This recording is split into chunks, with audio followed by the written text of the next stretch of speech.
Morning guys finally आज चाहिँ मेरो 10 किलोमिटर रनिङ कम्प्लिट भइसकेको छ हैन।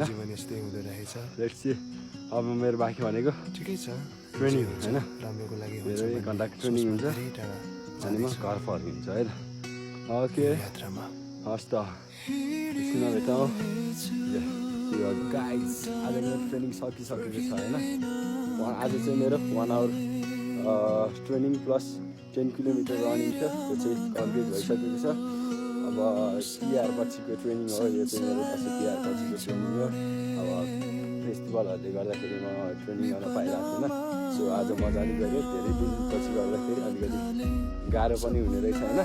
सो ट्रेनिङ गर्नुपर्छ है, आफ्नो लागि एकदम राम्रो हुन्छ, आफ्नो हेल्थको पनि केयर गर्नुपर्छ। त्यसैले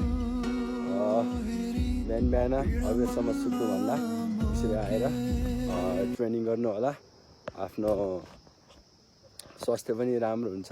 ओके सबै एकदम बवाल है।